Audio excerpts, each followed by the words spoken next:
आज हम बनाएंगे हुमस, जिसके लिए एक प्रोसेसर में 3 tablespoon olive oil,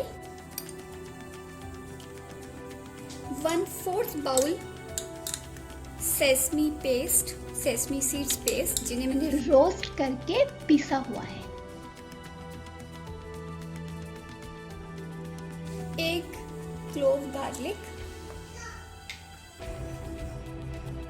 1 cup chole जिन्हें मैंने पील किया हुआ, बॉईल करके पील किया हुआ,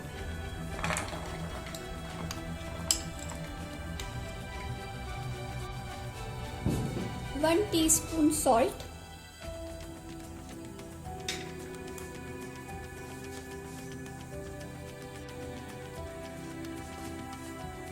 1/4 बाउल लाइम जूस,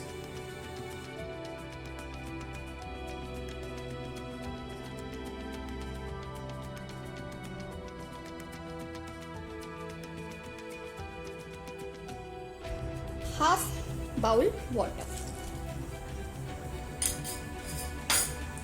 इन सबको अब हम ब्लेंड करेंगे एक स्मूथ पेस्ट तक।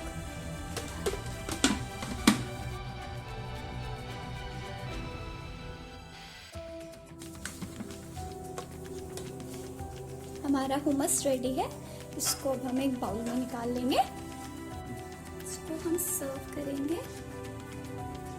थोड़ा सा olive oil and pinch of paprika powder. Thank you. If you like this video, please subscribe my channel.